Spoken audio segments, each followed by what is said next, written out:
buenas tardes. Hablemos de Derecho nuevamente en la Academia Colombiana de Jurisprudencia. Estamos con un académico de número, Guillermo Pérez. Yo lo conocí como periodista en un magnífico programa que él organizó en la época de pandemia y no sabía que era además un ilustre jurista muy apreciado en esta institución. Es también analista político, no solamente con una actividad muy prolija en Colombia, sino también en Europa, especialmente en España. Es abogado, obviamente, egresado de la Universidad Libre. Doctor Guillermo, qué gusto tenerlo acá. ¿De qué vamos a hablar hoy? Doctora Sandra, pues primero que todo, gracias por la invitación. Y te propongo algo. Hablemos de si hay pertinencia o no para una Asamblea Nacional Constituyente, si no te parece muy polémico. Ay, Dios mío, no, yo me le mido, ni más faltaba que no. Entonces, iniciemos, ¿constituyente sí o constituyente no? Bueno, antes de responder si sí o no, habría que hacernos otras preguntas. ¿Necesita el texto constitucional que tenemos ajustes? ¿Sí o no? Y si los necesita, en caso de que sí, sea así afirmativo, ¿cuál es el camino, el mecanismo más expedito para hacerlo? Si es a través del Congreso, con un referendo constitucional o a través de una Asamblea Nacional Constituyente. Qué cosa tan complicada entrevistar a un periodista, ¿eh? Me devolvió a mí la pregunta, me va a tocar contestarle. Yo diría que a través del Congreso. Yo diría que el Congreso tiene las facultades para hacerlo y la capacidad. Dígame usted, ¿qué no reformaría el Congreso? ¿Por qué tendríamos que irnos a la constituyente? Bueno, yo creo que el Congreso no va a reformarse a sí mismo. Por ejemplo, hay una reforma que no se puede hacer sino a través de una reforma constitucional. ¿De qué reforma estoy hablando? Hay que modificar la circunscripción electoral nacional. Totalmente de acuerdo. Uno podría pensar, oh, mire, podemos coexistir así, pero ha tenido efectos perversos y encareció la política, estimula la corrupción, generó una cultura mercenaria en el voto. Yo creo que eso hay que reconocerlo, no todo lo que se hizo en el 91. No vínculo entre el elector y el representante. Y despojó varios territorios de representación. Exactamente. Hay departamentos que no tienen un senador y otros que están sobre representados. Lo que llamaban la media Colombia, no tiene senador. Entonces eso ya es un primer punto que yo creo que justifica. Y no creo que lo vaya a hacer el Congreso. Le voy a decir que sí. Me consta que los parlamentarios detestan la circunscripción nacional por una razón muy concreta: los costos. Los costos de la política se volvieron insostenibles y son la fuente de la corrupción. O sea, que cree que yo sí. Yo creo que sí. Ahí vamos 1-0. ¿Qué pasa? Vamos 1-0. O sea, seguimos en el mecanismo regular de Congreso para reformar Constitución. Segundo punto. Hubo una reforma en un acto legislativo en el 2009 que nos cambiaron, nos sustituyeron la Constitución y no nos dimos cuenta. La Constitución del 91 consagró fundamentalmente, se construyó fundamentalmente con base en el ciudadano, no en partidos políticos. Y se puso los partidos políticos en ese momento y el movimiento social en plano de igualdad. Es decir, podían los partidos políticos presentar candidatos y los movimientos sociales también.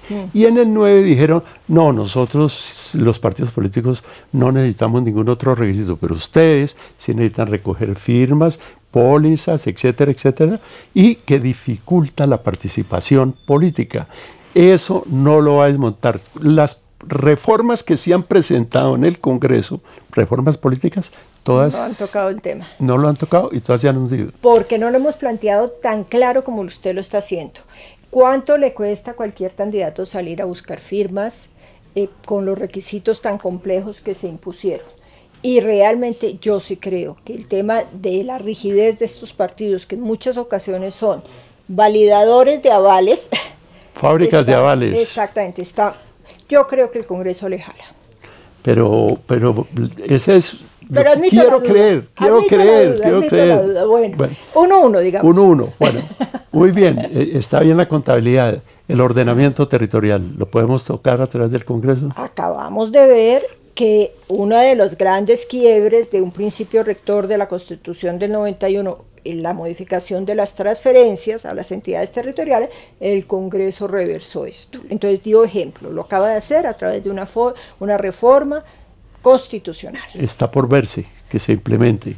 Y el ordenamiento. Se cambió unas facultades y unas transferencias, sí, pero el ordenamiento se va a tocar muy, muy difícil. El modelo centralista, doctora Sandra, ¿podemos seguir con este modelo centralista como está? Mientras sigamos con el modelo centralista como está, no va a haber paz en Colombia. Y yo creo que una reflexión madura impone. Acabamos de pasar por lo menos al 5-0, porque esa es la clave fundamental. Esa es la clave fundamental. Me da pena, doctora Sandra, pero imagínese la respuesta. Sin tocar eso no hay paz. Tiene toda la razón. Pues entonces ya eso solo paz. La reforma a la justicia.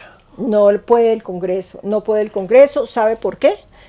Porque por temor a sus jueces. El juez del Congreso es el Poder Judicial y no se atreve a quitarle las facultades y el poder que le da el Poder Electoral. Tiene razón. Y me atrevo a otro punto más.